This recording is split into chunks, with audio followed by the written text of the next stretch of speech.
Hi everyone, thanks for joining me. Today I am going to be talking about the world of being an extrovert. I'll be speaking mostly from clinical knowledge because I'm not an extrovert myself. Stay tuned.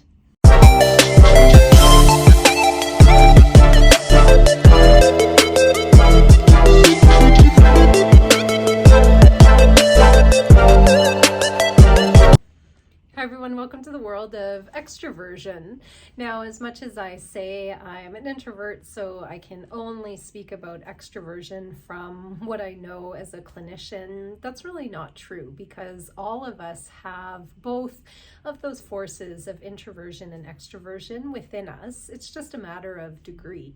And it's been interesting for me that when I initially did a personality typing, I did the Myers-Briggs maybe 20 years ago or so, maybe a little bit less than that.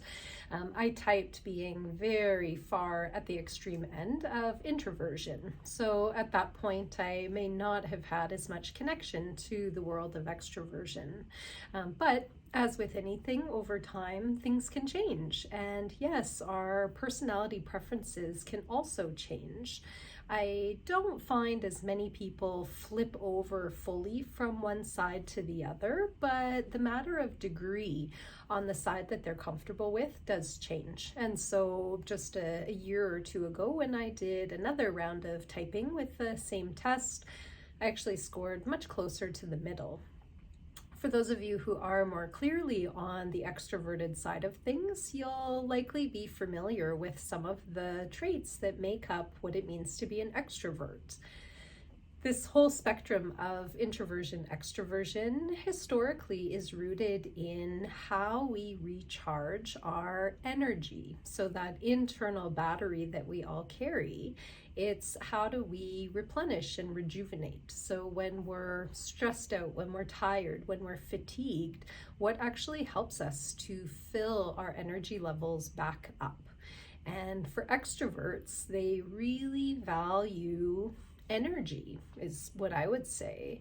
And that commonly is the energy of other people. But for extroverts, they can also be filled up by other types of energy. So maybe it's music or sound, or multitasking, or maybe it's going out into like a crowd and into public. They may not be having a lot of conversations with the people that they're around, but just the energy of being around multiple people are all things that charge up an extrovert. So extroverts really thrive on that more activated energy. Not to say that they can't find value in slowness or stillness or quiet, but these may not be the natural tendencies of an extrovert.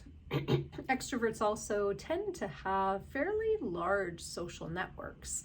And I think a big part of that is because they thrive on and recharge from energy, it's important for the extrovert to have a well-rounded network so that they can reach out and find people that they can fill up their energy with. So having just, one or two or three friends isn't going to provide as much opportunity, and that may not be sufficient for replenishing the extrovert's internal batteries.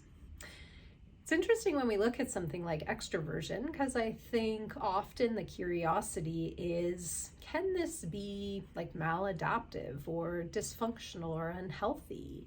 And my personal perspective is that natural personality is never maladaptive or dysfunctional. It's our core traits. And there's immense beauty and strength to those core traits.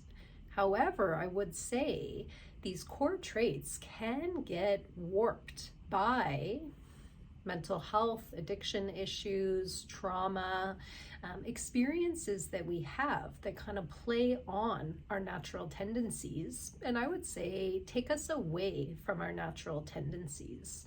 So for an extrovert, I've seen extroverts who, when they're most active in their mental health or addiction symptoms, are actually acting seemingly more like an introvert because they're isolated. So they're not doing much socialization, they're not going out, they're not reaching out, they're not connecting.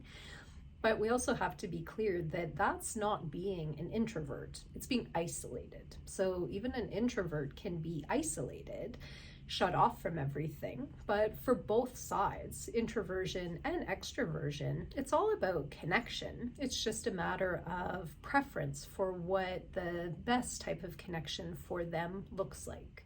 So for an introvert, it's more intimate, deep, kind of meaningful connection.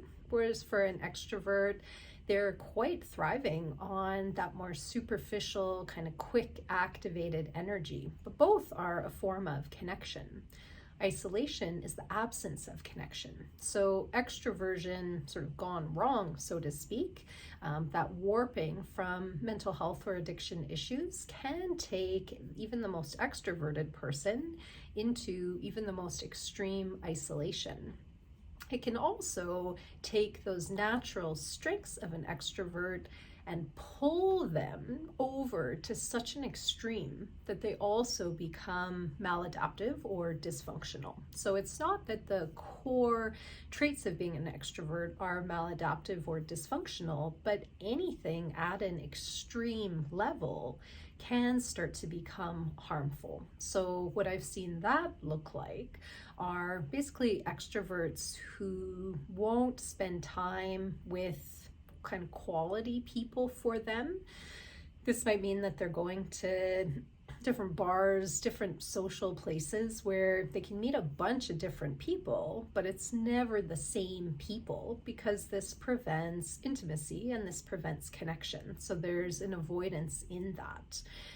The extrovert who isn't able to spend any time on their own or replenishing or kind of reflecting on the day and what's happened for them. That's also another way that extroversion can go to the extreme. And that's where it starts to become harmful. But in and of itself, I would not say that this is extroversion at core. This is still a symptom. It's almost like extroversion on steroids, extroversion plus, extroversion extreme, however you want to think about it. We don't have a word to describe that. I don't think that I'm aware of. If we do, please comment and let me know. I would love to learn that. But we don't have a word that captures that version of experience in the same way that we have the word isolation to capture that pulling away from connection. But we don't have a word that describes you can still be hiding from meaningful connection and intimacy even when you're around other people. So this is how someone who has mental health or addiction issues can be rationalizing that their behavior is okay because they can say, well, I'm still getting out, I'm still being around other people.